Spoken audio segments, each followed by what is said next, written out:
दक्ष police news, पहिले खाकी मग बाकी.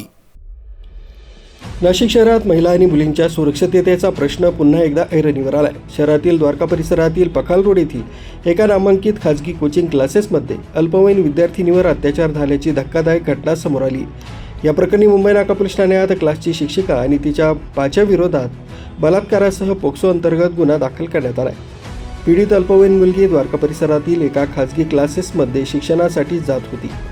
तिथे शिक्षिकेच्या मदतीने तिच्या भाच्यानं विद्यार्थिनीशी गैरवर्तन करत लैंगिक अत्याचार केल्याचा आरोप आहे.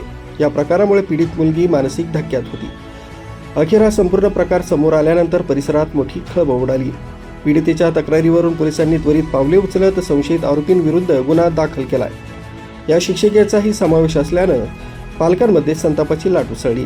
या प्रकरणाचा अधिक तपास मुंबई नाका पोलीस करत असून शिक्षिकेला आणि तिच्या भाच्याला कठोर शिक्षा करण्याची मागणी नागरिकांकडून होत आहे.